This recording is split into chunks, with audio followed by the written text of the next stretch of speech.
A billionaire found triplets crying at a train station on Christmas Eve.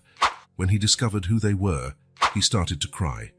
The icy wind cut through the air at King's Cross Station, the largest railway station in London. Jean-Pierre Lefebvre, a 60-year-old man with grey hair and an Armani overcoat, walked alone along the nearly deserted platform. His footsteps echoed in the silence of Christmas Eve, a bitter reminder of his loneliness. Jean-Pierre stopped abruptly, his blue eyes fixed on the twinkling lights of a small Christmas tree in the corner of the station. For a moment, he allowed himself to remember past Christmases, filled with laughter and joy. Now, all he had was his billionaire fortune and an empty mansion in Kensington. Suddenly, a sound penetrated his melancholy thoughts. Crying. Not the subdued crying of an adult, but the desperate sobs of children. Jean-Pierre turned sharply, his body tense. There, huddled against the station's cold wall, were three small figures. Triplets, he realized, shocked. They couldn't be more than 5 years old.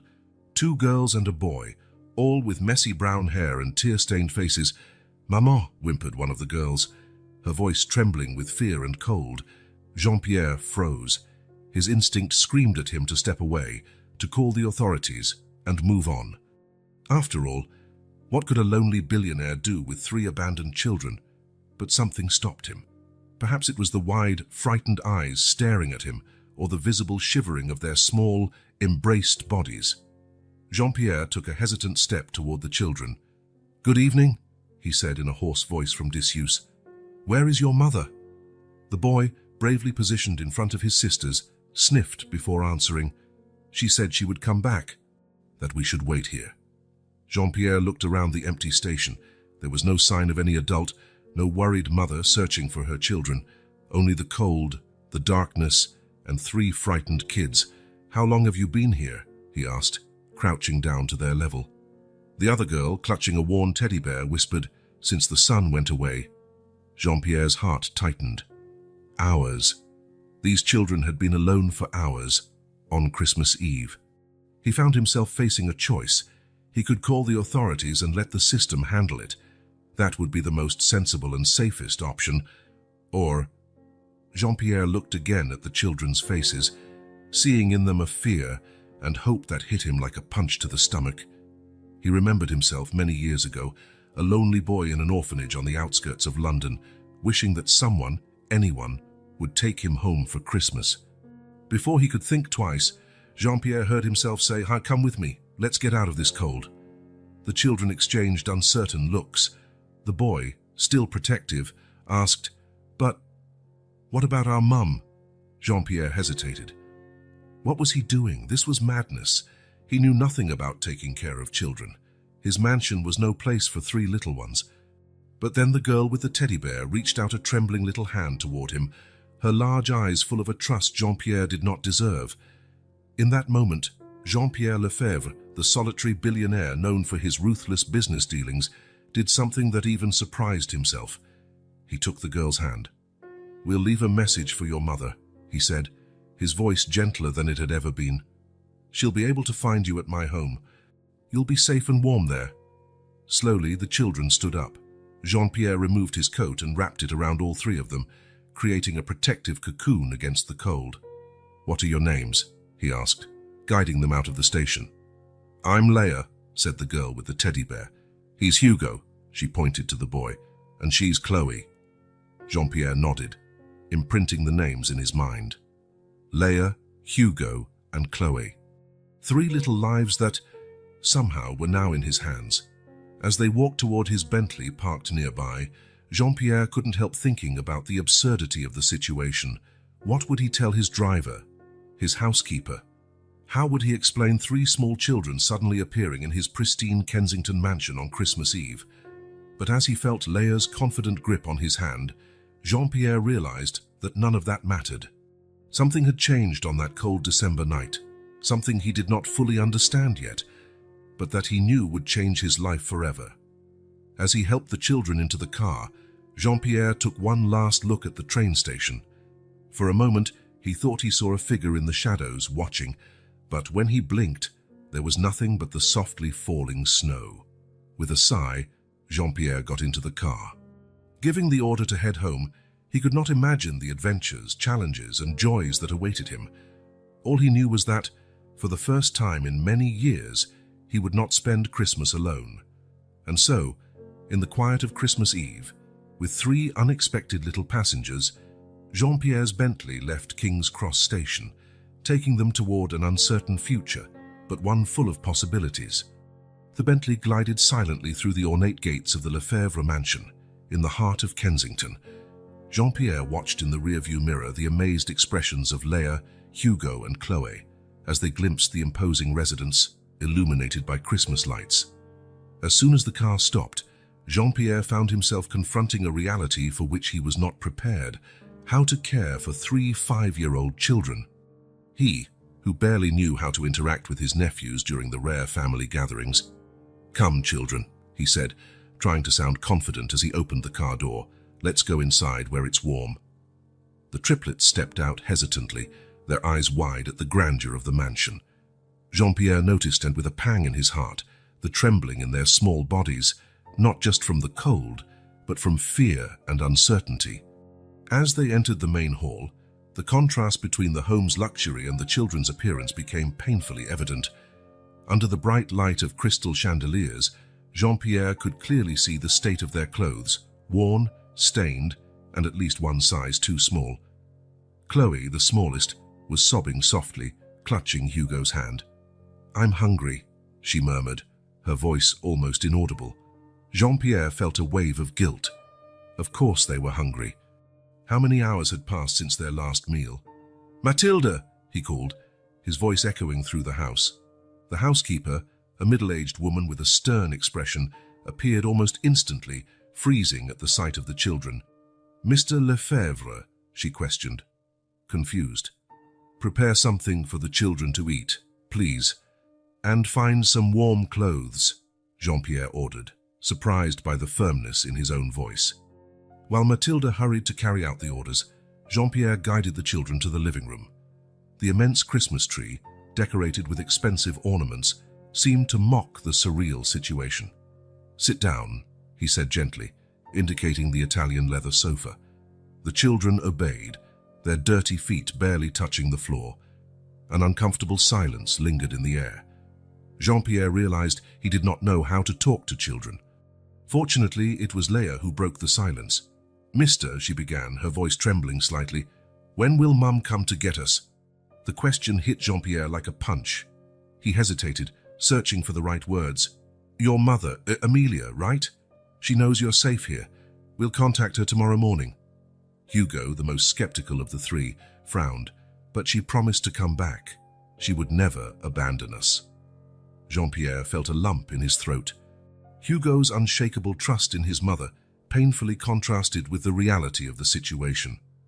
At that moment, Matilda returned with a tray of sandwiches and hot chocolate. The children's eyes lit up at the sight of the food, and Jean-Pierre realized he had no idea when they had last eaten. "Eat," he encouraged them, watching with a mixture of fascination and concern as the children devoured the sandwiches. As they ate, Jean-Pierre noticed more worrying signs. The girl's hair was tangled and hadn't been cut for months. Hugo had a poorly sewn tear in his shirt, and all 3 were pale in a way that suggested many missed meals. "Sir," Matilda called discreetly, "I've prepared the guest room for the children, and I've found some clothes that might fit them."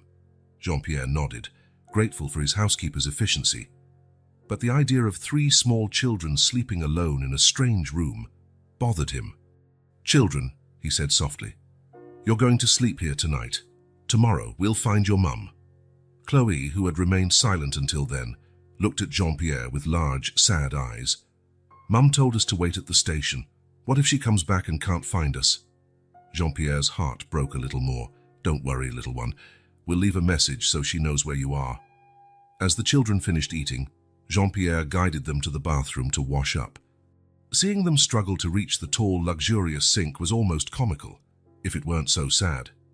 With clean clothes and full stomachs, the triplets seemed more relaxed, though still visibly exhausted. Jean-Pierre led them to the guest room, where 3 beds had been prepared. "You can sleep here," he said, feeling strangely protective. "So if you need anything, I'll be right next door." Leia, holding tightly to her worn teddy bear, looked at Jean-Pierre with a mixture of gratitude and fear. "Thank you, mister. You're kind, like Father Christmas." The innocent comparison took Jean-Pierre by surprise, him compared to Father Christmas, the man known in business circles as the Shark of London for his ruthlessness. As the children settled into the beds, Jean-Pierre felt a strange and unfamiliar emotion grow in his chest. It was a mixture of protection, concern, and something else he could not name. "Good night, children," he said softly, turning off the light. As he closed the door, Jean-Pierre found himself facing a challenge that none of his economics degrees or years of business experience had prepared him for. How to care for these three fragile lives fate had placed in his path. He walked to his office, his mind spinning with unanswered questions. Who was Amelia? Why had she abandoned her children? And what would he, Jean-Pierre Lefebvre, do next? Sitting in his leather armchair, Jean-Pierre looked at a framed photo on his desk, himself, much younger, smiling beside a young woman with brown hair and bright eyes. For a moment, he wondered if destiny was playing an elaborate trick on him. With a deep sigh, Jean-Pierre picked up the phone. There was much to be done, and the night would be long. But for the first time in years, Christmas Eve in his mansion was not an empty echo of loneliness. It was the start of something new, something he still did not fully understand, but that somehow filled a void he hadn't known existed. The sun had barely risen when Jean-Pierre was already in his office, eyes fixed on the computer screen. He had barely slept, his mind filled with questions about his three young guests sleeping upstairs. "Amelia," he murmured, typing the name into a search engine. It was a common name, but something about it awakened a distant memory, like a half-forgotten melody. As he scoured social networks and public databases, Jean-Pierre found himself recalling a summer long ago, when he was only 20. The sun over Brighton's coastline shone brightly on the beach. Jean-Pierre, then a young economics student, lay on the sand, books scattered around him. That's when a shadow blocked his reading light. "You're reading Keynes at the beach. Are you serious?" A melodious, laughing voice made him look up. There she was, Amelia. Brown hair wavy in the seaside breeze, green eyes bright with amusement. Jean-Pierre felt his heart race. "Economics doesn't wait," he replied, trying to sound nonchalant. Amelia laughed, a sound that made Jean-Pierre want to hear it again and again. "Come swim. The water is perfect." That summer, economics and books were forgotten. Jean-Pierre and Amelia became inseparable, sharing dreams, fears, and promises under the starry English coast sky. The sound of small footsteps in the hallway brought Jean-Pierre back to the present. He blinked, surprised to find tears had formed in his eyes. The office door opened slowly, and Leia's head appeared. "Mister, we're hungry." Jean-Pierre looked at the clock. It was already past 9 p.m. "Of course, come on, let's have breakfast." In the kitchen, while Mathilde prepared pancakes, Jean-Pierre observed the triplets. In the daylight, the signs of neglect were even more evident. The borrowed clothes from Mathilde were too big, making them look even smaller and more vulnerable. "So," Jean-Pierre began, trying to sound casual, "tell me about your mum. What does she do for work?" Hugo, always the protector, answered first. "Mum worked in a big store, but they fired her." "Yes," Chloe added sadly. "After that, we had to leave our apartment." Jean-Pierre felt his heart tighten. "And your dad, where is he?" The children exchanged confused looks. It was Leia who answered. "We don't have a dad. Mum says he left before we were born." More pieces of the puzzle fell into place, forming a painful image. A single mother, unemployed, with 3 mouths to feed. Jean-Pierre thought of his own wealth, of how he had never had to worry about money. The disparity was shocking. Did your mum tell you why she left you at the station?" Jean-Pierre asked softly. Chloe's eyes filled with tears. "She said she had to go somewhere to find money for us, that she would come back soon." Jean-Pierre felt a wave of anger mixed with compassion. How could a mother abandon her children? But at the same time, how desperate must she have been? While the children ate, Jean-Pierre returned to his office. He picked up the phone and called his trusted private detective. "Francois, I need you to find someone for me. A woman named Amelia, about 30 years old, single mother of 5-year-old triplets, recently unemployed and evicted from her apartment. As he gave more details to Francois, Jean-Pierre could not stop thinking about the Amelia of his youth. Could it be the same person? And if so, how had their lives taken such drastically different paths? Another memory hit him, the last night of that summer in Brighton. "I have to leave, Jean-Pierre," Amelia said, tears shining in her eyes in the moonlight. "My father is sick. I have to return to London." Jean-Pierre held her hands. "I understand. But this is not goodbye. We'll see each other again." Amelia smiled sadly. "Life sometimes has other plans for us." They promised to write, to call, to stay in touch. But as often happens, life really had other plans. College, career, ambitions. Gradually, Amelia became a sweet memory of a perfect summer. The phone ringing brought him back to the present. It was Francois. "I may have found something, sir. An Amelia Dubois, 35 years old, matches the description. Her last known job was at Harrods in East London, laid off 3 months ago." Jean-Pierre's heart sped up. "And now, where is she?" There was a pause on the other end of the line. "That's where it gets complicated, sir. She seems to have disappeared. No bank activity, no phone usage for a week." A chill ran down Jean-Pierre's spine. A week. Exactly the time the children said their mother had been gone. "Keep looking, Francois. I want to know everything you can find about her." Hanging up the phone, Jean-Pierre looked out his office window. Snow fell softly over the garden, covering everything with a white, pure blanket. But behind that serene beauty, he now knew was a story of struggle, despair, and possibly tragedy. He thought of the children, their confident faces despite all they had been through. He thought of Amelia, the girl from the summer who laughed on the beach, and the desperate woman who had abandoned her children on Christmas Eve. Jean-Pierre Lefebvre, the billionaire known for his coldness in business, felt something he hadn't felt in years, a burning desire to help, to make a difference. With renewed determination, he stood up. There was much to be done. Find Amelia, ensure the children's safety, unravel the mystery behind it all. But first, he had 3 little guests to entertain. And, surprisingly, the idea of spending Christmas Day with Leah, Hugo, and Chloe no longer seemed like a burden, but an unexpected privilege. Leaving the office, Jean-Pierre headed to the living room, where the children's cheerful voices echoed. For the first time in years, a genuine smile lit his face. Who would have thought that 3 little strangers could bring so much life to his lonely mansion? The mystery of Amelia would have to wait. For now there was a Christmas to celebrate, and Jean-Pierre was determined to make it unforgettable for the triplets. After all, they deserved at least that, after all they had been through. Christmas Day passed in a blur of childish laughter, improvised gifts, and a festive meal that Jean-Pierre barely touched, his mind constantly returning to the mystery of Amelia. When he finally put the children to bed, exhausted but happy, he withdrew to his office, determined to intensify the search. Jean-Pierre picked up the phone, dialing a number he rarely used. "Lucien, this is Jean-Pierre Lefebvre. I need your services." Lucien Moreau was the kind of investigator who found people who didn't want to be found. His reputation was impeccable, his methods not always legal, but always effective. "Mr. Lefebvre, what an unexpected pleasure. How can I be of service this festive season?" Jean-Pierre took a deep breath. "I need you to find someone. A woman named Amelia Dubois, 35 years old, mother of triplets, missing for a week." There was a pause on the other end of the line. "A recent disappearance is always complicated, sir. Do you have any additional information?" Jean-Pierre spent the next few minutes telling Lucien everything he knew. Amelia's last known job, the eviction, the circumstances in which the children were found. "I see," Lucien murmured. "I'll start immediately.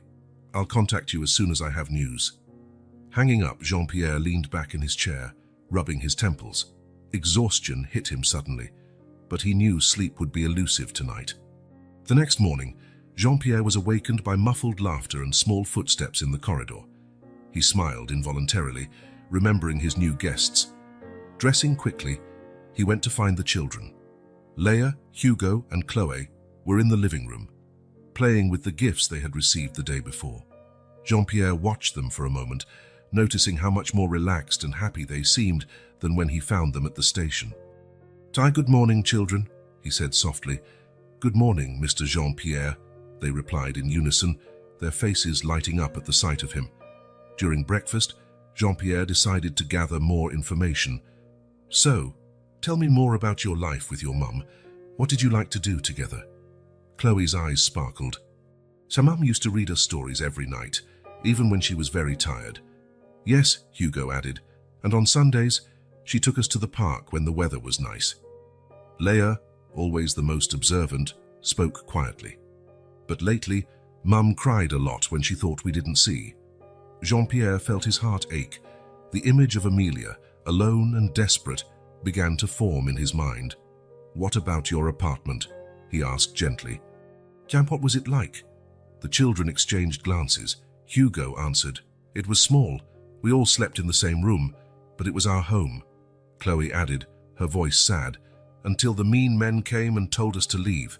Jean-Pierre frowned. "Mean men," Leia explained. "They wore suits and looked angry. Mum cried a lot that day." "Eviction officers," Jean-Pierre concluded. The puzzle of Amelia's life was coming together, and the image was heartbreaking. At that moment, his phone vibrated. It was a message from Lucien. "Found some information. Meet in 1 hour." Jean-Pierre felt a mixture of anxiety and relief. "Children, I have to go out for a moment. Mathilde will look after you. Be good. All right?" 1 hour later, Jean-Pierre sat in a discreet cafe in central London. Lucien arrived, a middle-aged man with sharp eyes that seemed to notice everything. "Mr. Lefebvre," he greeted, sitting down. "I have news, but I'm not sure you'll like it." Jean-Pierre leaned forward. "Tell me everything." Lucien opened a folder. Amelia Dubois, 35 years old, single mother of triplets, laid off from Harrods 3 months ago due to staff cuts. Since then, she's taken odd jobs, but nothing stable. He paused, looking Jean-Pierre in the eye. "She has debts, sir. A lot of debts. Unpaid rent, consumer loans, medical bills." Jean-Pierre felt a knot in his stomach. "And now? Where is she?" Lucien sighed. "That's where it gets complicated. The last trace we have is from a week ago. She withdrew all the money from her bank account, a paltry sum, and disappeared." "Disappeared?" Jean-Pierre repeated, incredulous. "Yes, no bank card use, no phone activity. It's as if she vanished into thin air." Jean-Pierre was silent for a moment, processing the information. "Do you think something happened to her?" Lucien hesitated. "It's possible. But there's something else you should know. Before disappearing, she had contact with some, let's say, unsavory individuals."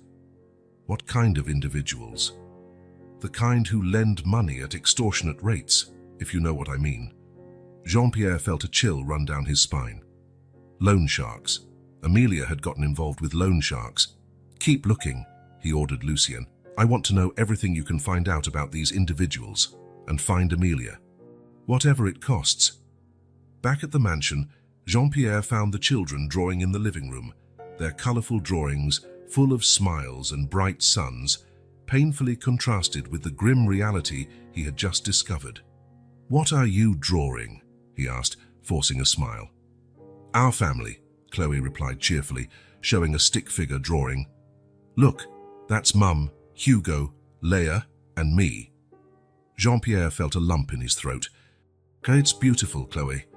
As the children continued drawing, happy in their world of colors and imagination, Jean-Pierre found himself facing an impossible decision. What would he tell these innocent little ones? How could he protect them from the harsh reality their mother was facing? And more importantly, how could he find Amelia before it was too late? Looking at the triplets, Jean-Pierre made a silent promise. He would find Amelia. He would fix this.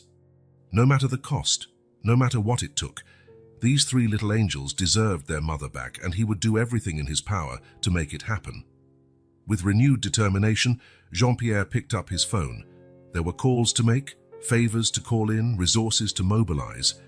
The search for Amelia was just beginning, and he would not rest until he found her. The clock on the wall marked the passing hours, reminding Jean-Pierre that time was running out. For Amelia, for the children, and for the chance to correct past mistakes and forge a new future, days turned into a week, and Jean-Pierre found himself immersed in a routine he never imagined. Between calls to investigators and business meetings, he now found time for hide-and-seek mind story reading sessions and even clumsy attempts at making pancakes. On a sunny afternoon, Jean-Pierre watched the triplets playing in his mansion's garden. Leia ran after a butterfly, her brown curls bouncing with every step. Hugo built a snow castle, tongue stuck between his teeth in concentration, and Chloe, the smallest, sat near Jean-Pierre, making a flower crown from the few daisies that withstood the cold. "Mr. Jean-Pierre," Chloe called softly, "do you think Mum would like this crown?" The innocent question hit Jean-Pierre like a punch to the stomach. "I'm sure she would love it, my little one," he replied, swallowing the lump in his throat. As he watched the children, a vivid and unexpected memory surfaced. It was a summer's day in Brighton, nearly 4 decades ago. Jean-Pierre and Amelia walked along the promenade, ice creams melting in their hands.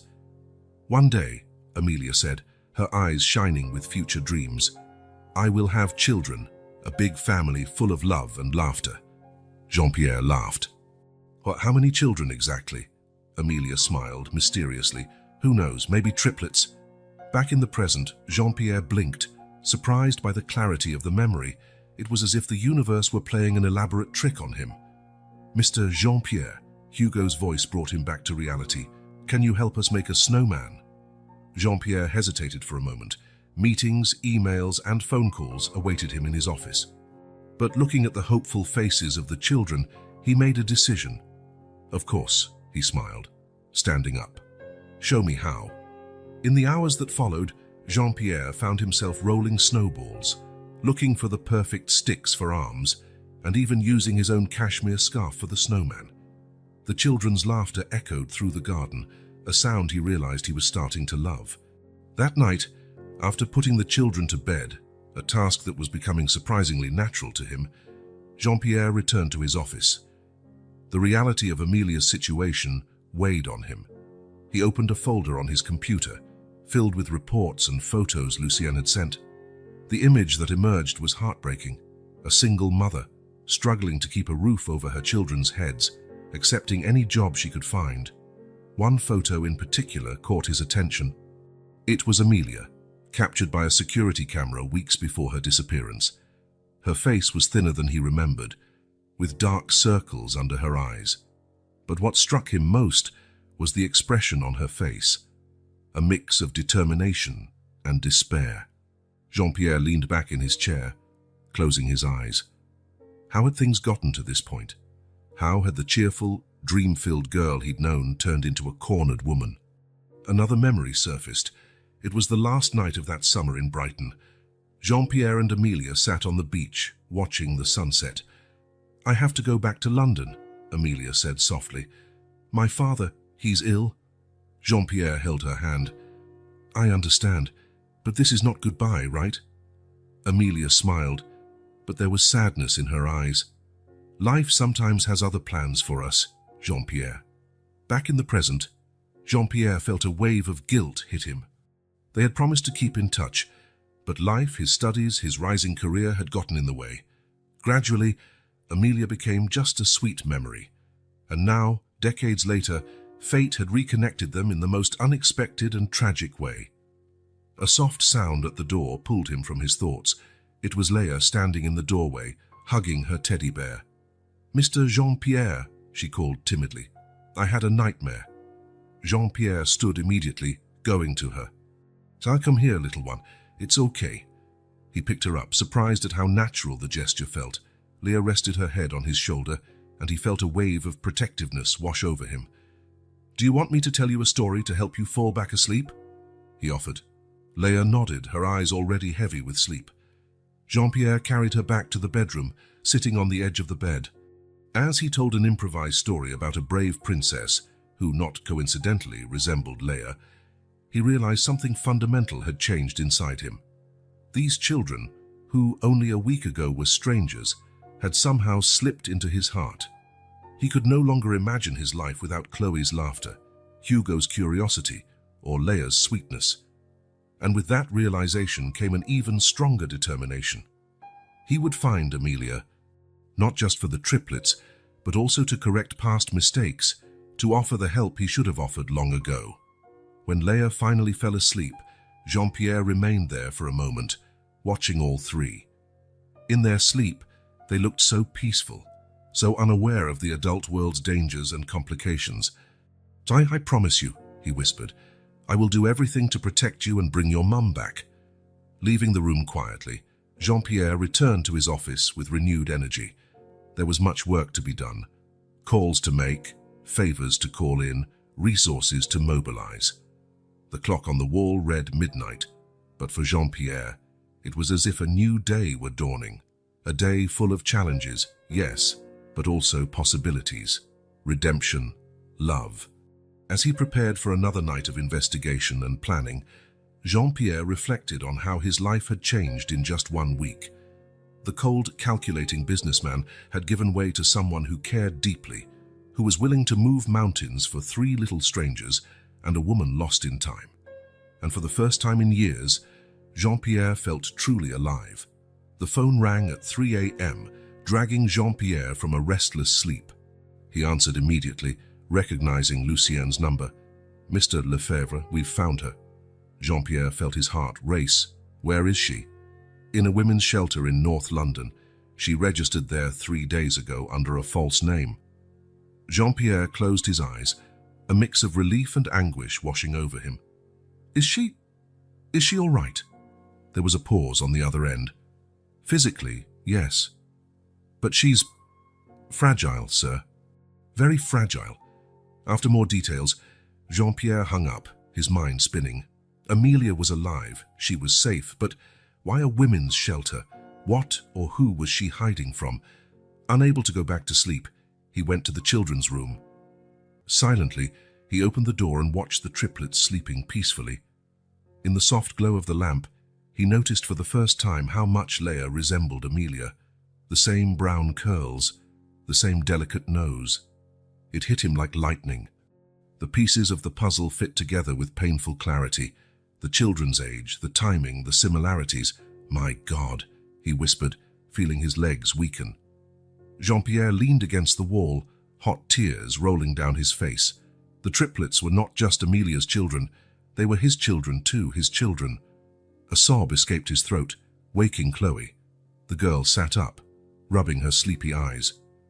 "Mr. Jean-Pierre, why are you crying?" He approached the bed, gently stroking the girl's hair. "It's nothing, little one. Go back to sleep."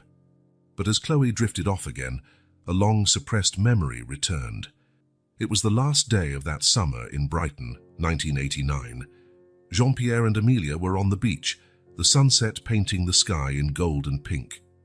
"I have to go, Jean-Pierre," Amelia said, tears in her eyes. "My father is really sick." "I have to return to London." Jean-Pierre held her hands. "I understand, but this is not goodbye, right? We'll see each other again." Amelia smiled sadly. "Life sometimes has other plans for us." That night, under the stars of the English coast, they gave themselves to each other for the first and last time. It was passionate, sweet and bittersweet, for both knew it was goodbye. The next morning, Amelia left for London.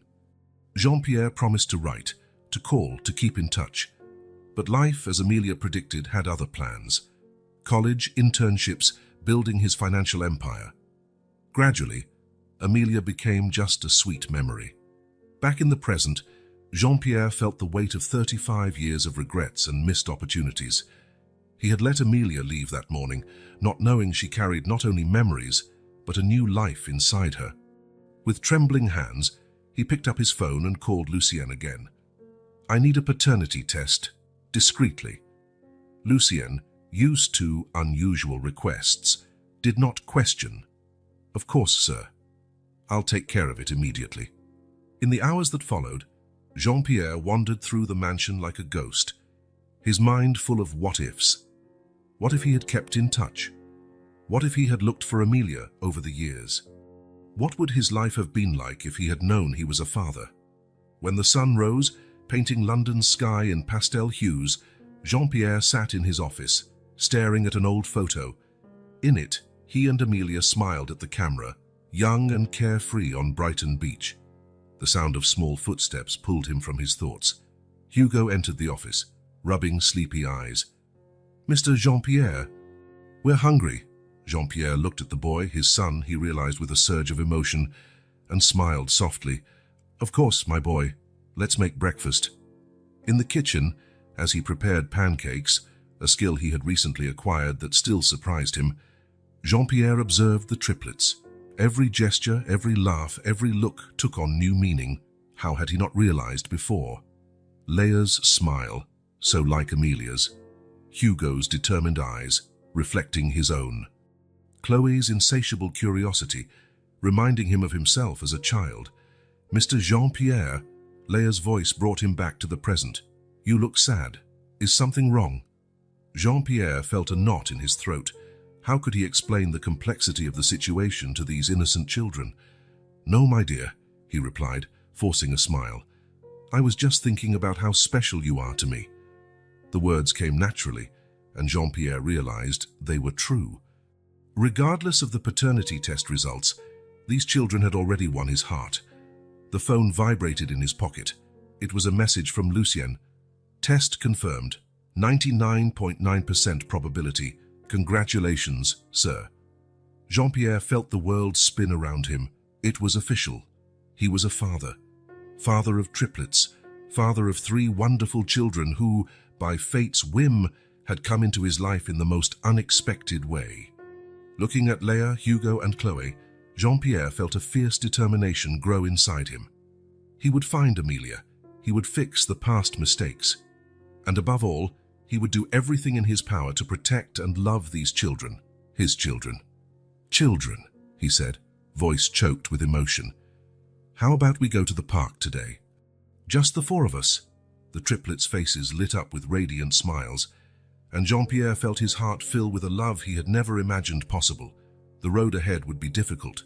There were explanations to be given, wounds to be healed, and a family to rebuild. But in that moment, watching his children laugh and play, Jean-Pierre knew he would face any challenge for them. The painful revelation of the past had opened the doors to a future full of possibilities. And for the first time in a long time, Jean-Pierre allowed himself to hope. Jean-Pierre's heart pounded as his car approached the women's shelter in North London. The narrow streets and worn buildings contrasted sharply with the luxury he was accustomed to. The reality of the life Amelia had led in recent years hit him full force. Parking the car, Jean-Pierre took a deep breath, trying to calm himself. The last 24 hours had been an emotional roller coaster, and he knew the hardest part was yet to come. "Mr. Lefebvre," a social worker, greeted him at the entrance. "Ms. Dubois is expecting you." Following the woman through the shelter's cramped corridors, Jean-Pierre felt the weight of 3 decades of secrets and regrets. Each step brought him closer to a confrontation he both feared and longed for. Finally, they reached a small visitation room, and there she was. Amelia. Time had not been kind to her. Her once lustrous hair was dull and prematurely grey. The face Jean-Pierre remembered, always lit by a smile, was now etched with worry and exhaustion, but her eyes still held that spark that had captivated him so many years ago. "Jean-Pierre," she whispered, her voice trembling slightly, "after all these years." For a moment, neither moved. The air seemed charged with unspoken words, unanswered questions. Amelia broke the silence. "The children, are they all right?" The question seemed to awaken Jean-Pierre. "Yes, they're fine. They're safe, Amelia. But why? Why did you leave them?" Tears began to form in Amelia's eyes. She looked away, shame evident in her posture. "I had no choice, Jean-Pierre. I am desperate." Slowly, painfully, the story began to unfold. Amelia told of the years of struggle, trying to raise 3 children alone. The unstable jobs, the mounting bills, the constant fear of not having enough to feed them. "And then," she continued, voice barely a whisper, "I made a terrible mistake. I borrowed money from dangerous people." Jean-Pierre felt a chill. Loan sharks. Amelia nodded, tears now running freely down her face. They threatened the children, Jean-Pierre. I was so afraid, so afraid. I thought that if I left them somewhere safe, I could find a solution, earn enough money to repay the debt and come back for them. The anger Jean-Pierre had initially felt began to dissipate, replaced by deep sadness and guilt. How had he not realized? How had he let things get this far? Amelia, he said softly, stepping closer. Why didn't you look for me? I could have helped. She raised her eyes, a mix of hurt and pride in her gaze. How could I? You had become this great businessman. And I was just a single mother struggling to survive. Her words hit Jean-Pierre like a blow to the gut. The distance that had grown between them over the years seemed unbridgeable at that moment. I'm sorry, he whispered, tears in his own eyes. I should have been there. I should have known. Amelia looked at him, confused. Known what? Jean-Pierre took a deep breath. It was time for the truth. Amelia, the children, they're mine, aren't they? The silence that followed was deafening. Amelia stared at him, shock and fear obvious in her eyes. How did you... I did a paternity test, Jean-Pierre admitted. I'm sorry, I should have asked you first, but I needed to know. Amelia covered her face with her hands, sobs shaking her fragile frame. I wanted to tell you, Jean-Pierre, when I found out I was pregnant, but you had your life, your dreams. I didn't want to ruin everything. The weight of 35 years of secrets and misunderstandings seemed to crush them both. Jean-Pierre approached, hesitant, and placed a hand on Amelia's shoulder. We both made mistakes, he said softly, but now we have a chance to fix them. Amelia looked at him, her eyes filled with hope and fear. What do you mean? Jean-Pierre knelt before her, holding her hands. Let's go home, Amelia. Let's go home to our children. Together. For a moment, Amelia seemed to hesitate. Years of struggle and mistrust do not disappear overnight. But then, slowly, she nodded. Okay, she whispered. Let's go home. As they left the shelter, Jean-Pierre felt a whirlwind of emotions, relief at finding Amelia, guilt for all the lost years, fear of what the future might bring. But above all, there was hope. Hope that it was not too late to rebuild what had been broken, to create the family they might have had. In the car on the way home, Jean-Pierre looked at Amelia. She seemed so fragile, so tired, but there was also a strength in her, a resilience he could not help admiring. The children will be so happy to see you, he said, trying to ease the tension. Amelia gave a sad smile. Do you think they'll forgive me? Jean-Pierre took her hand, squeezing it gently. They love you, Amelia. They never stopped loving you. As the car wound through London's streets, Jean-Pierre knew the road ahead would be hard. There were many explanations to give, much to be forgiven, and a family to rebuild. But looking at Amelia, feeling the warmth of her hand in his, he knew they would face it together. The past could not be changed, but the future. The future was full of possibilities. And for the first time in a long time, Jean-Pierre allowed himself to dream of what could be. As they neared the mansion, Jean-Pierre felt his heart race. In a few minutes, a family long separated would be reunited. It would not be perfect, it would not be easy, but it would be a start. And sometimes a start is all we need. Jean-Pierre's Bentley glided smoothly through the mansion's gates, the engine silent in contrast to the whirlwind of emotions inside the car. Amelia, sitting in the passenger seat, nervously wrung her hands in her lap, her eyes fixed on the imposing residence ahead. Is this where you live? She whispered, her voice trembling with admiration and a touch of fear. Jean-Pierre nodded, parking the car. Yes, and now, this is where you'll live too. Amelia turned to him, panic evident in her eyes. Jean-Pierre, I can't accept this. It's too much. He took her hands, noticing how cold and trembling they were. Amelia, listen to me. You are the mother of my children. Our past, our mistakes, and none of that matters now. What matters is the future, the children's future. Tears began to form in Amelia's eyes. What if they take them away from me? I abandoned them, Jean-Pierre. What kind of mother does that? Jean-Pierre's heart clenched at the fear and guilt in her eyes. "A mother who did what she thought was best to protect her children," he said softly. "We'll explain the situation. I'll hire the best lawyers. No one will separate you from them, I promise." Amelia hesitated, years of struggle and mistrust evident on her face. "How can you be so sure?" "Because I won't let it happen," Jean-Pierre answered firmly. "We're a family now, Amelia, and I protect my family." Slowly, almost imperceptibly, Amelia nodded. "Okay," she whispered. "And okay." They got out of the car, Jean-Pierre gently guiding Amelia through the mansion's entrance.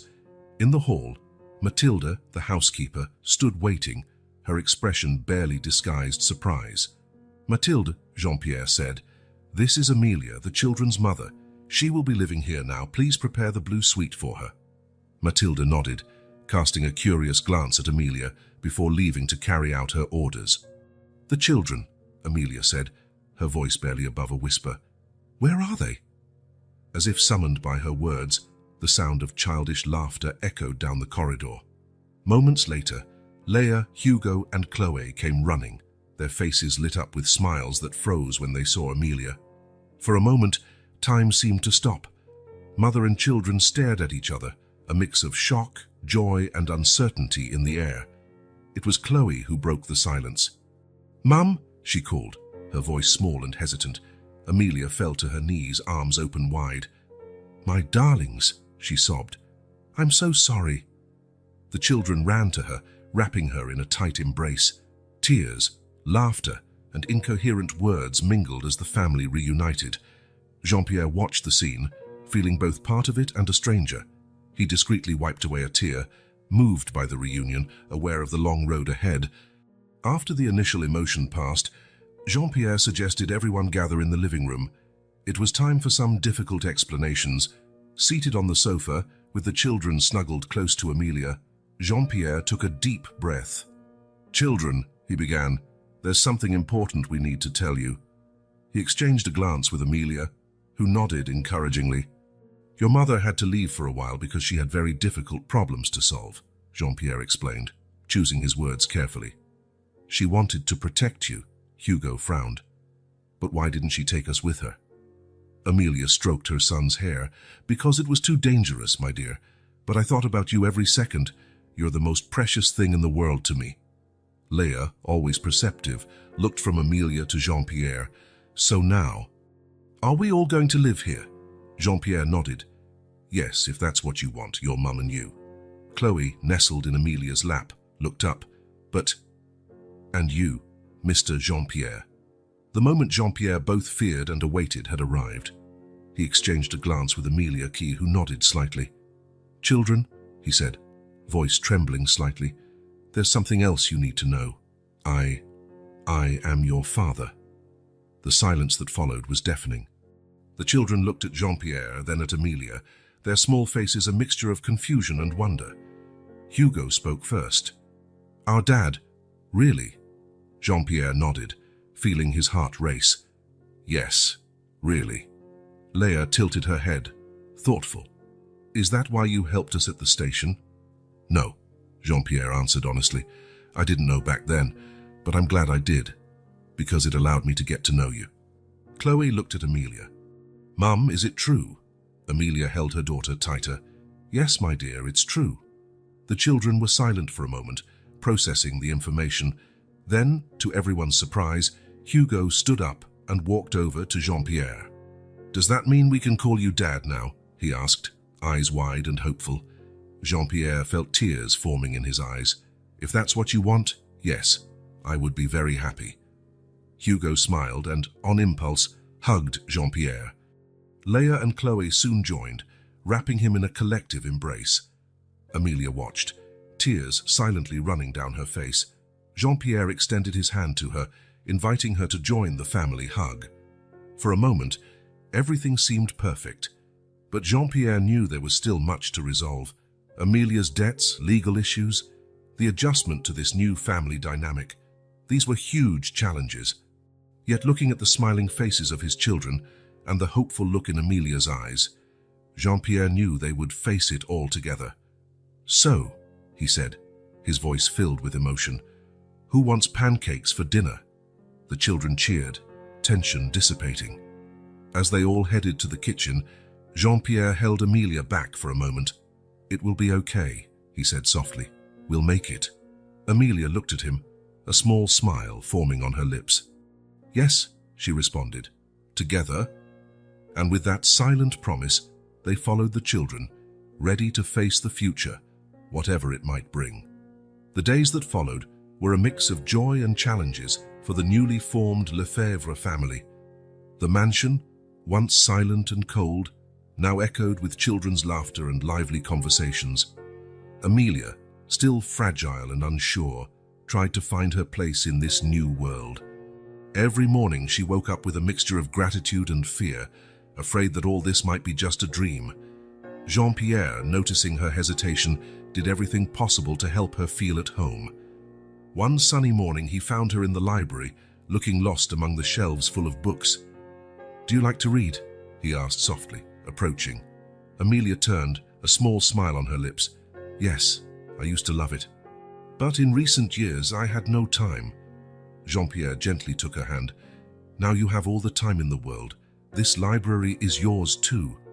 Amelia's eyes filled with tears. "Jean-Pierre, it's so... I don't know how to thank you for all this." He shook his head. "You don't have to thank me. We're a family, Amelia. We rebuild together." Meanwhile, the children adapted to their new reality with youthful resilience. Leia, always observant, seemed to flourish under her mother's presence, following Amelia around the house, absorbing every moment.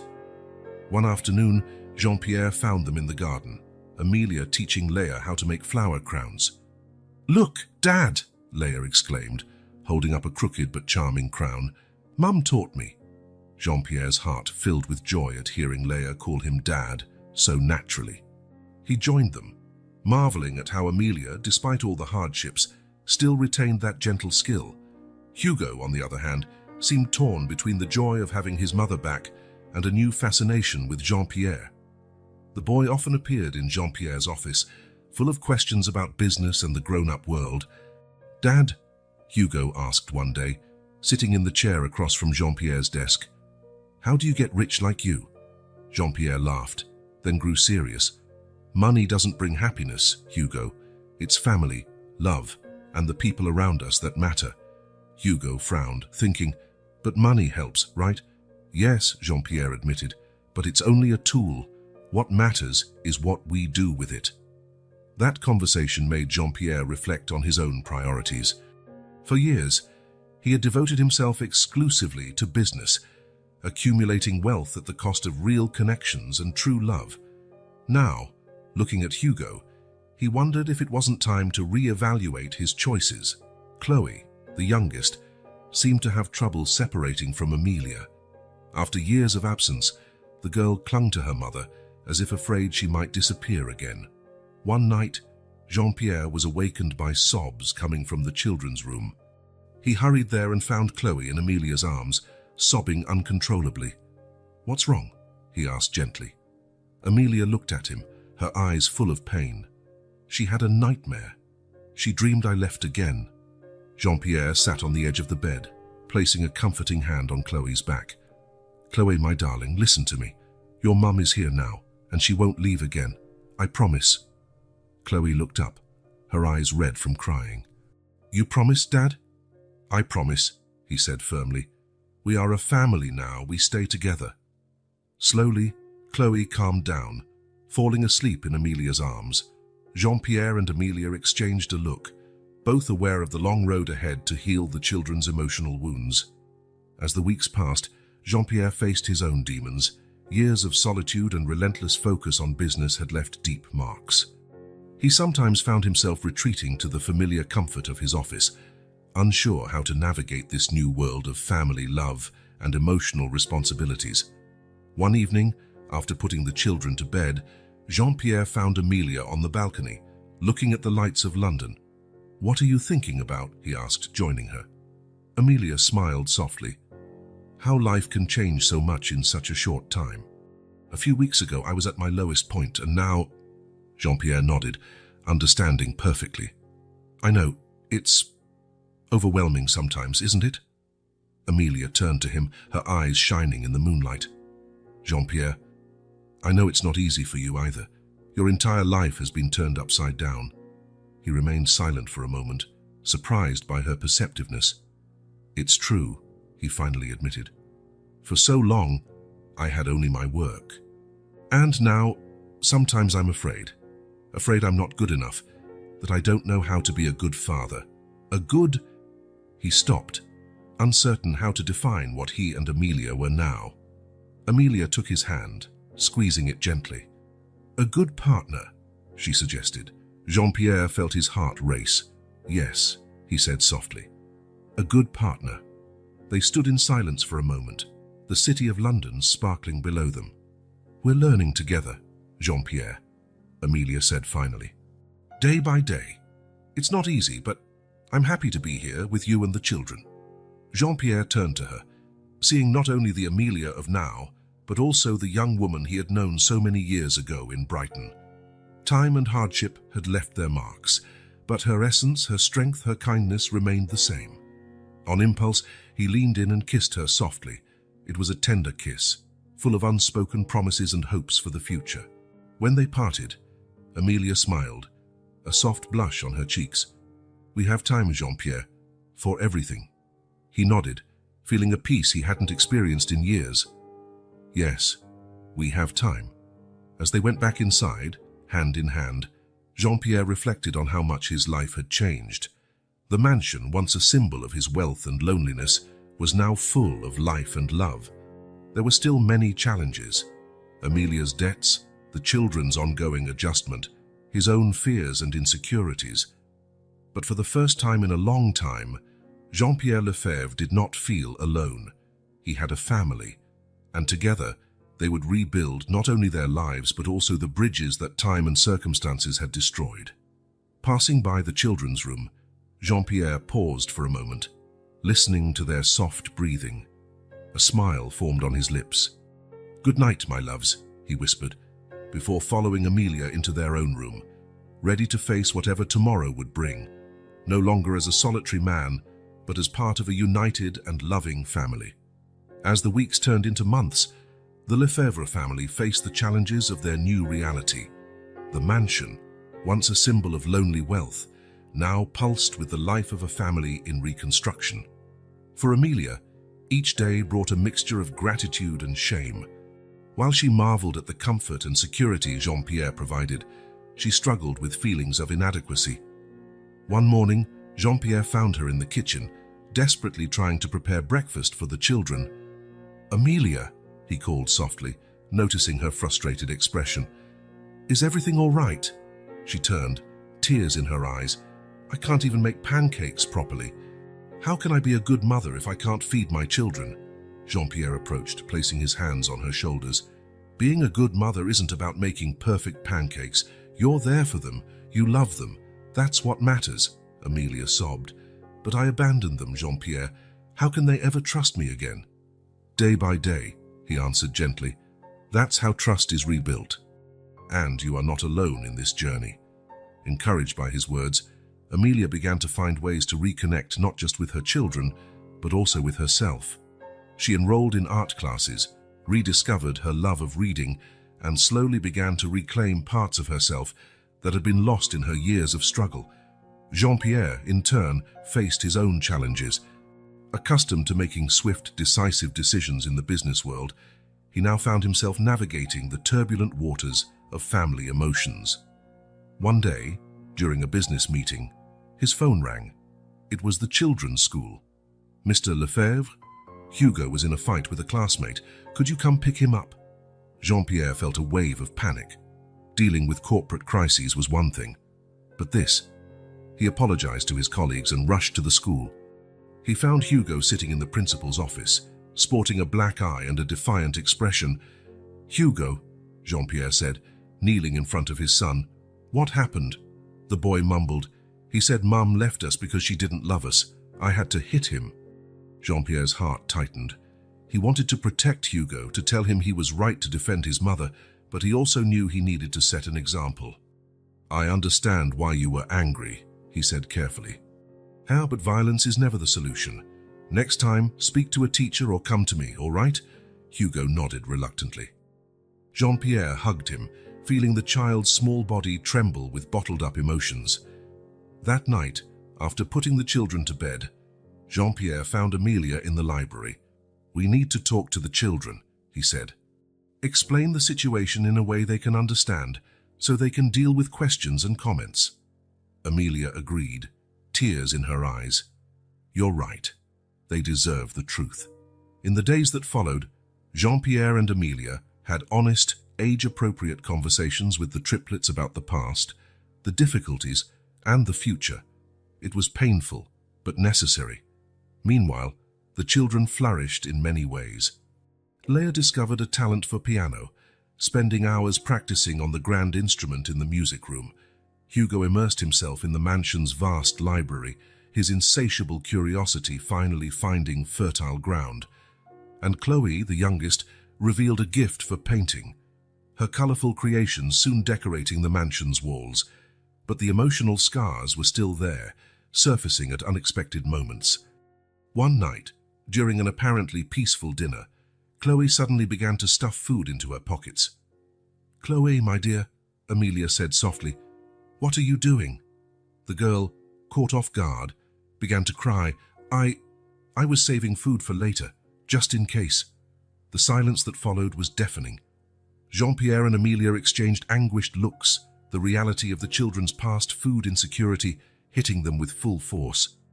"My little one," Jean-Pierre said, pulling Chloe onto his lap, "you will never have to worry about food again, I promise you."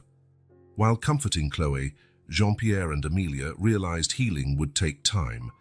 Providing a roof and food wasn't enough. They needed to rebuild a sense of security and trust. As the months passed, the family dynamic began to stabilize. Jean-Pierre learned to balance his business responsibilities with his new role as a father.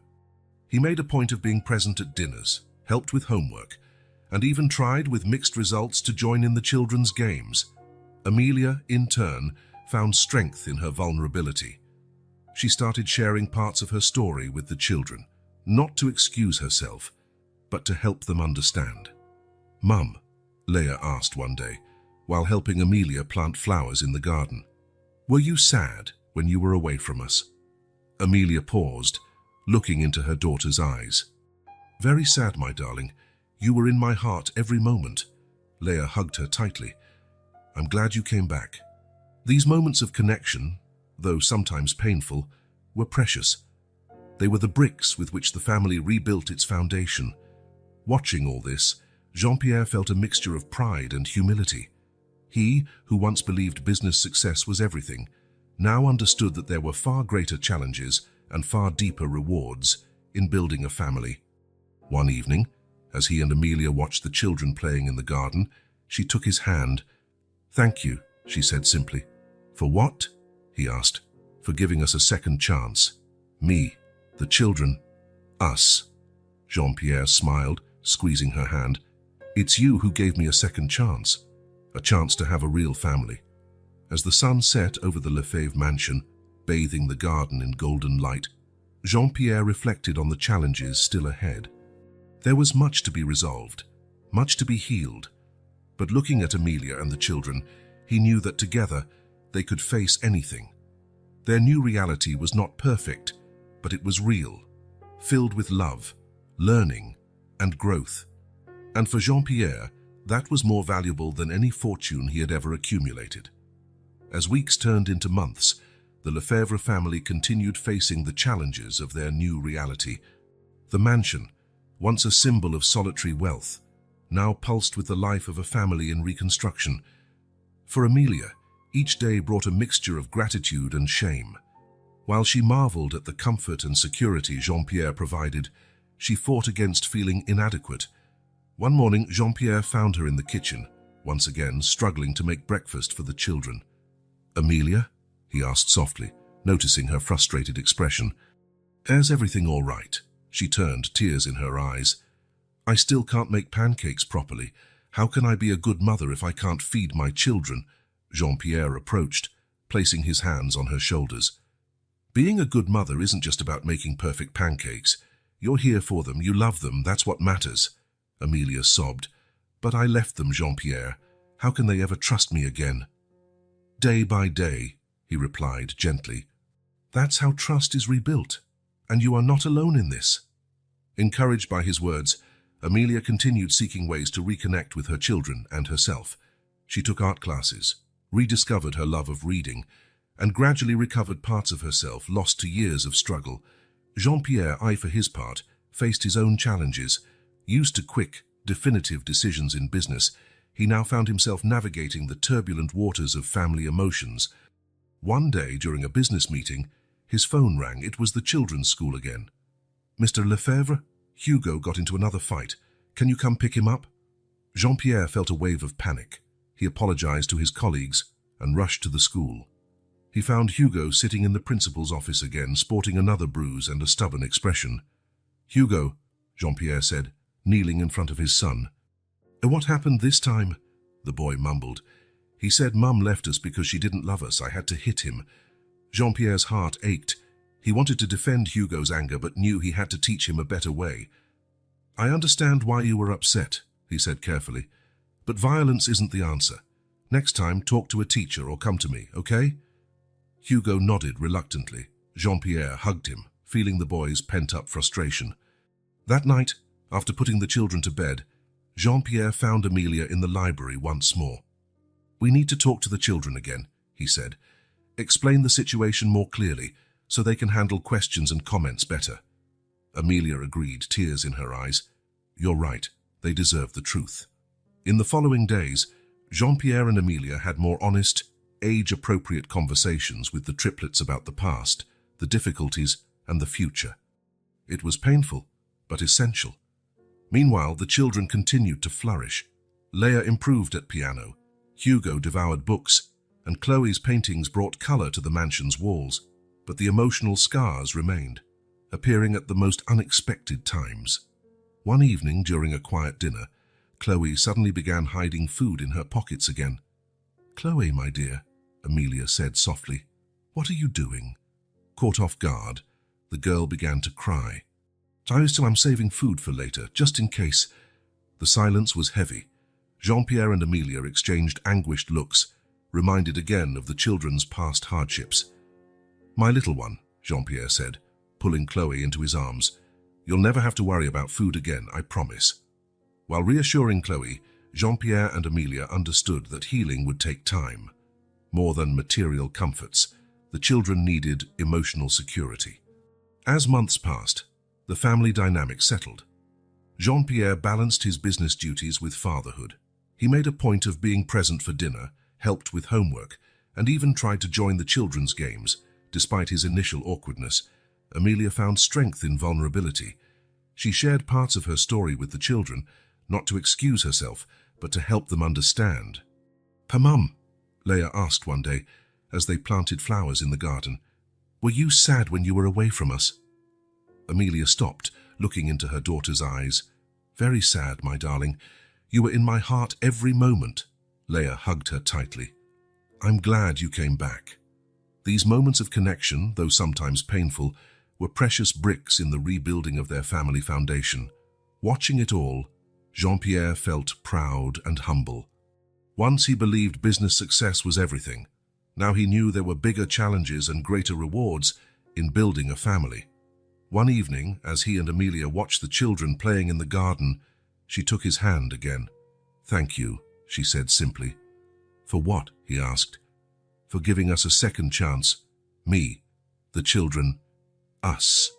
Jean-Pierre smiled, squeezing her hand. You gave me a second chance. A chance to have a real family. As the sun set over the Lefebvre mansion, painting the garden in golden hues, Jean-Pierre reflected on the challenges still ahead. Much remained to be resolved and healed, but looking at Amelia and the children, he knew they could face anything together. Their new reality wasn't perfect, but it was real, filled with love, growth, and learning. And for Jean-Pierre, that was more valuable than any fortune he had ever gathered. The afternoon sun bathed the Lefebvre mansion's living room in a serene light, oddly contrasting with the tense meeting about to take place. Jean-Pierre, Amelia and Nicholas sat forming a triangle of apprehensive glances and tense postures. Jean-Pierre broke the silence first. "We're here for the children," he began, his voice calm but firm. "Whatever happens, their well-being must be our priority." Nicolas nodded reluctantly. "I agree. But how can we decide what's best for them when the situation is so complicated?" Amelia, seated between the two men, looked smaller than ever. "Perhaps we should start by listening to the children themselves," she suggested softly. The suggestion was met with silent agreement. Matilda was called to bring the triplets. Leah, Hugo, and Chloe entered the room, their little faces curious and apprehensive. They looked from one adult to the other, clearly sensing the tension in the air. "Come here, my darlings," Amelia said, opening her arms. The children huddled close to her, seeking comfort in her familiar presence. Jean-Pierre leaned forward, trying to appear as gentle as possible. "Children, we need to talk about something important. Your dad Nicholas has returned, and we need to decide how we'll all live from now on." Hugo, ever direct, spoke first. "Are we going to have to leave here?" he asked anxiously, looking at Jean-Pierre. The question hit Jean-Pierre hard. The idea of losing the children was unbearable, but before he could answer, Nicholas intervened. "No, Hugo," he said, surprising everyone.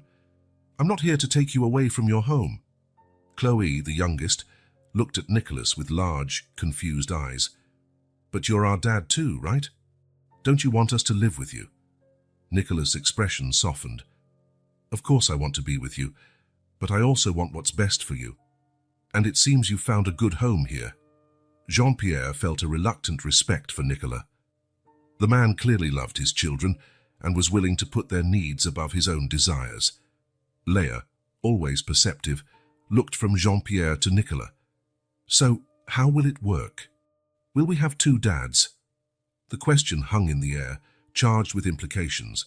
Jean-Pierre and Nicolas exchanged a look, a silent understanding passing between them. "Yes, Leah," Jean-Pierre answered softly. "If that's what you want, you'll have two dads, and a mum who loves you more than anything." Amelia hugged the children tighter, tears shining in her eyes. "We'll find a solution together. A solution where you can have all the love and support you need."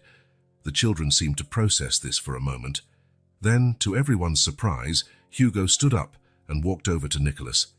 "Do you promise not to leave again?" he asked, his voice small but determined. Nicholas swallowed hard, clearly moved. "I promise, my son. I will be here for you, always." With that promise, the tension in the room eased a bit. The children, sensing that the worst had passed, began to relax and even ask questions about what having two dads would mean. While the children chatted excitedly, the adults exchanged meaningful glances. There was much to discuss and decide, but they had taken the first step, putting the children's well-being first. After Matilda took the triplets outside to play, the three adults stayed behind to have a frank, difficult conversation. "I propose shared custody," Jean-Pierre began. "The children will stay mainly here where they are settled and attend school. But Nicolas, you'll have regular weekends and holidays with them." Nicolas considered the proposal for a moment before slowly nodding. "It's generous of you, Mr. Lefebvre. I appreciate that you're not trying to exclude me from their lives." Amelia, who had remained silent, finally spoke up. "I know I made mistakes," she said, her voice trembling. "But I want you both to know that I love my children more than anything in the world. I'll do whatever it takes to ensure their happiness." Jean-Pierre took Amelia's hand, while Nicholas looked at her with a mix of understanding and forgiveness. "We all made mistakes, Amelia," Nicholas said softly. "What matters now is moving forward, for the children's sake." Jean-Pierre felt a wave of respect for Nicolas. The man he initially saw as a threat was now proving to be a valuable ally in raising the triplets. "There is one more thing we need to discuss," Jean-Pierre said hesitantly. "The financial issue." Nicolas straightened, a shadow crossing his face. "I know I can't offer the children the same standard of living you can, Mr. Lefebvre, but I can contribute—" Jean-Pierre raised a hand to stop him. "That's not what I meant. I propose creating a fund for the children's education and future, a fund we can all contribute to, in our own way." The proposal was met with surprise and gratitude. It was a way to level the playing field, so everyone felt equally important in the children's lives. As the afternoon progressed, they worked out the details of the arrangement, visit schedules, shared responsibilities, even plans for holidays and birthdays. It wasn't easy, and there were moments of tension and disagreement, but what prevailed was the common desire to do what was best for the triplets. When they finally finished, the sun was setting, casting a golden glow over the garden where the children still played, oblivious to the complexities the adults had navigated on their behalf. Nicholas stood up, looking out the window at his children. "Thank you," he said simply, turning to Jean-Pierre and Amelia. "Thank you for taking care of them when I couldn't, for giving them a stable home." Jean-Pierre extended his hand, and this time Nicolas accepted it without hesitation. "We're all their family now," Jean-Pierre said, "different perhaps, but united in our love for them." Amelia, tears in her eyes, embraced both men. "We'll make it," she said softly. "Together." As the three went outside to join the children in the garden, Jean-Pierre reflected on how far they had come in such a short time. From strangers to a family, from adversaries to allies. The road ahead would still be challenging, but for the first time since Nicholas had appeared at his door, Jean-Pierre felt true hope for the future. An unconventional family, certainly. But a family, united by love and determination to do what was best for three extraordinary children. The Lefebvre mansion glowed with thousands of Christmas lights, its welcoming warmth contrasting with the December chill outside. It was Christmas Eve, exactly 1 year after that fateful encounter at King's Cross Station that had changed so many lives. Jean-Pierre stood by the living room window, watching the snowflakes fall softly. The sound of children's laughter and animated conversations filled the air, a symphony of joy that still surprised him sometimes. "What are you thinking about?" Amelia's gentle voice pulled him from his thoughts. She joined him by the window, her eyes shining with a happiness he had never seen before. Jean-Pierre smiled, taking her hand. "I was thinking about how much our lives have changed in a year. It's almost unbelievable." Amelia nodded, her gaze drifting around the room. Leia sat at the piano, playing a Christmas melody, while Hugo turned the pages of her sheet music. Chloe, sitting on the floor, drew what looked like a portrait of the entire family, tongue between her teeth in concentration. And there, helping Chloe choose colors, was Nicolas. The man who, a year ago, had been seen as a threat, was now an integral and welcome part of the family. "You know," Amelia said softly, "a year ago I was at rock bottom. I thought I had lost everything, and now," Jean-Pierre squeezed her hand gently, "and now you've regained your strength. You went back to university. You started writing. You are incredible, Amelia." It was true. In recent months, Amelia had blossomed. With Jean-Pierre's support and financial security, she returned to university to finish her literature degree. She also began writing a book about her experiences, hoping to help other mothers in difficult situations. "Dad, Mum!" Hugo's excited voice called them over. "Come see Chloe's drawing." Jean-Pierre and Amelia joined the group at the center of the room. Chloe proudly held up her drawing, a colorful, lively portrait of the entire family. "Look," she pointed, "that's all of us. Dad Jean-Pierre, Mum, Dad Nicholas, Leia, Hugo, and me." Jean-Pierre felt a lump in his throat at how Chloe had portrayed them, everyone holding hands, huge smiles on their faces. It was a vision of family he never imagined for himself, but now could not imagine living without. Nicholas stood up, placing a hand on Jean-Pierre's shoulder. "It's amazing how things have evolved, isn't it?" he said, smiling genuinely. Jean-Pierre nodded. The journey hadn't been easy.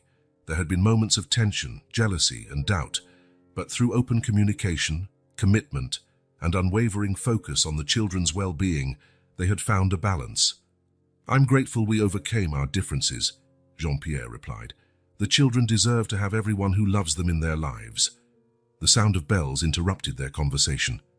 Matilda entered, announcing that dinner was ready. As everyone headed to the dining room, Jean-Pierre reflected on how much his life had changed. A year ago, he was a lonely man focused only on business and wealth. Now, he was part of a vibrant, loving family. The dinner table, once a symbol of his solitude, now overflowed with life. Dishes passed from hand to hand, conversations and laughter intertwined, and love was almost palpable in the air. "I'd like to propose a toast," Jean-Pierre said, raising his glass. All eyes turned to him. "To our family. Unconventional, perhaps, but filled with love and mutual support." "To our family," everyone echoed, glasses clinking in celebration. After dinner, while the children played with their new presents, the adults gathered on the veranda, watching the snow fall over London. "So," Nicholas began, "what are our plans for next year?" Amelia smiled. "I'd like to finish my book. And maybe start thinking about going back to work." Jean-Pierre looked at her proudly. Seeing Amelia regain her confidence and independence was one of the greatest joys he experienced this year. "And you, Jean-Pierre?" Nicholas asked. Jean-Pierre thought for a moment. "I think it's time to reassess my professional priorities, spend more time with the family, maybe even consider charity work." Amelia took his hand, her eyes shining with love and admiration. "You've changed so much in a year," she said softly. "We've all changed," Nicholas added. "For the better, I think." They stood in silence for a moment, contemplating the year that had passed and the future that lay ahead. Suddenly, the veranda door opened and the triplets ran out. "Dad, Mum, Dad, Nicholas," Leia called excitedly. "Can we build a snowman, please?" The adults exchanged smiles, each remembering how far they had come. "Of course," Jean-Pierre replied. "Let's all go together." As they prepared to go out into the snow, Jean-Pierre observed the scene around him. Amelia helping Chloe with her coat, Nicolas tying Hugo's scarf, Leia bouncing with excitement. This was his family now. Imperfect, unconventional, but full of love and possibilities. When they finally stepped into the snow-covered garden, Jean-Pierre felt a peace he had never known before. The sound of the children's laughter, the sight of Amelia and Nicholas working together to form the snowman's base, the warmth of the love surrounding them, all of it was more precious than any material wealth he had ever possessed. As he rolled a snowball for the snowman's head, Jean-Pierre made a silent promise. He would do whatever it took to protect and nurture this family destiny had given him. To be the father the children deserved, the partner Amelia needed, and even the friend Nicholas had become. The night advanced, but no one seemed to notice the cold or the late hour. They were all absorbed in the moment, creating memories that would last a lifetime. Finally, with the snowman finished and decorated with an old hat and a colorful scarf, the family gathered to admire their work. "This is the best snowman in the world," Chloe declared proudly. "I like our family," Hugo added, "different but perfect in its own way." Jean-Pierre felt emotion overflow in his heart. From the corner of his eye, he saw Amelia wiping away a tear, while Nicholas smiled broadly. "Let's go inside and warm up," Amelia suggested, noticing the children's rosy noses. As they headed back to the mansion, Jean-Pierre lingered for a moment. He looked up at the night sky, the stars shining brightly over London. Thank you," he whispered to the universe, grateful for the unexpected meeting at the station, for second chances, and for the love that had transformed his life. With a smile, he turned and followed his family inside, ready for whatever the future might bring. Because now he knew that, no matter what happened, they would face it together, as a family,